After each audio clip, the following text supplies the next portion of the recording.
Economic corporation organisation, इसका हम पढ़ेंगे इंट्रोडक्शन, जिसको हम ईसीओ भी कहते हैं।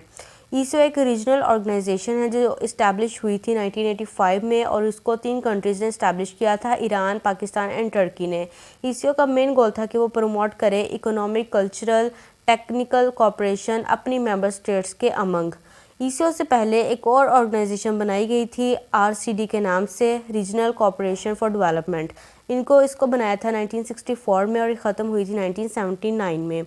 उसके बाद 1992 में ईसीओ में न्यू मेंबर्स इंक्लूड हुए थे, जो कि 7 थे। Azerbaijan, Turkmenistan, Kazakhstan, Kyrgyzstan, Republic Tajikistan, Uzbekistan, ये 7 न्यू मेंबर्स ऐड हुए थे ईसीओ में। तो टोटल हो गए हमारे पास 10, ईरान, पाकिस्तान और टर्की को मिला के।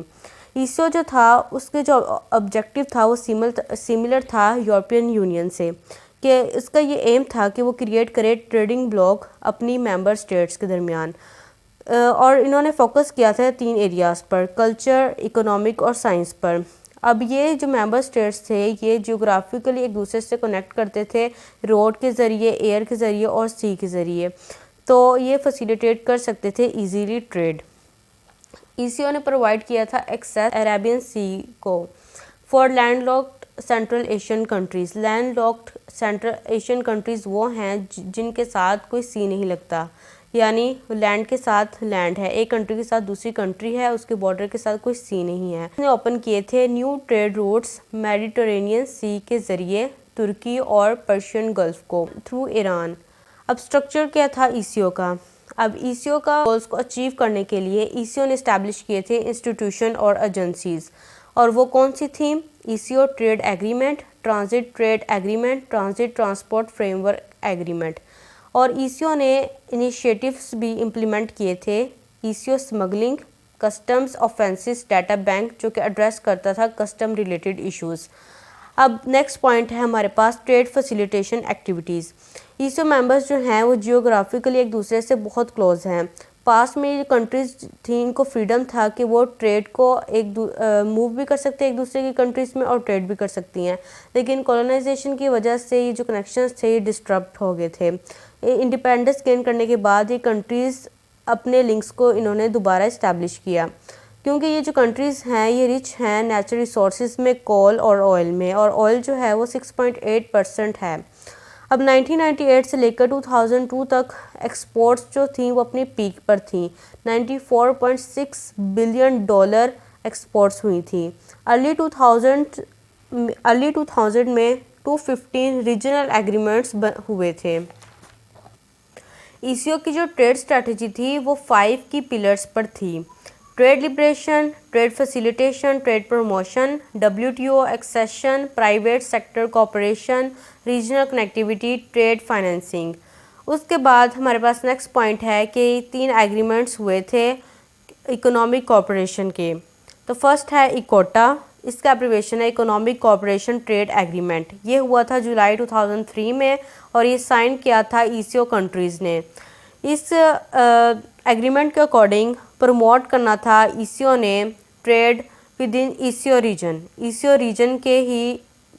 ईसीओ मेंबर्स के ही विद इन ये ट्रेड को प्रमोट करना था, और एफटीए फ्री ट्रेड एरिया दिया जाना था।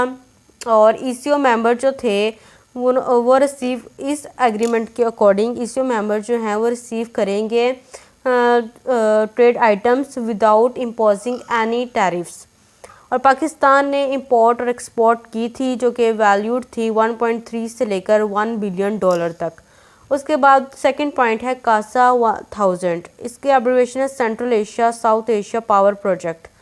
13th समिट मीटिंग में ये साइन हुआ था और मेनली फोकस किया गया था एनर्जी सेक्टर पर।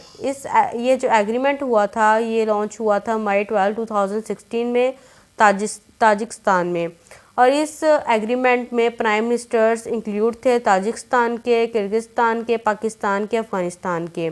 इस एग्रीमेंट के अकॉर्डिंग जो ताजिकिस्तान है और जो किर्गिस्तान है वो एक्सपोर्ट करेंगे एक्स्ट्रा हाइड्रो इलेक्ट्रिसिटी पाकिस्तान और अफ़गानिस्तान को, क्योंकि पाकिस्तान जो है वो करंटली फेस कर रहा है इलेक्ट्रिसिटी शॉर्टेज जो कि उसकी इंडस्ट्रीज़ को इफ़ेक्ट कर रही हैं। अगर ये कासा 1000 एग्रीमेंट कंप्लीट हो जाता है तो पाकिस्तान अपने एनर्जी क्राइसिस को काफ़ी हद तक ओवरकम कर सकेगा। थर्ड है TTA ट्रांजिट ट्रेड एग्रीमेंट। ये साइन हुआ था 1995 में थर्ड समिट के दौरान और ये इफ़ेक्ट इसका हुआ था 2004 में। ऑल मेंबर्स स्टेट जो थे उन्होंने इसको एक्सेप्ट किया था सिवाय अफ़गानिस्तान और उज़्बेकिस्तान ने।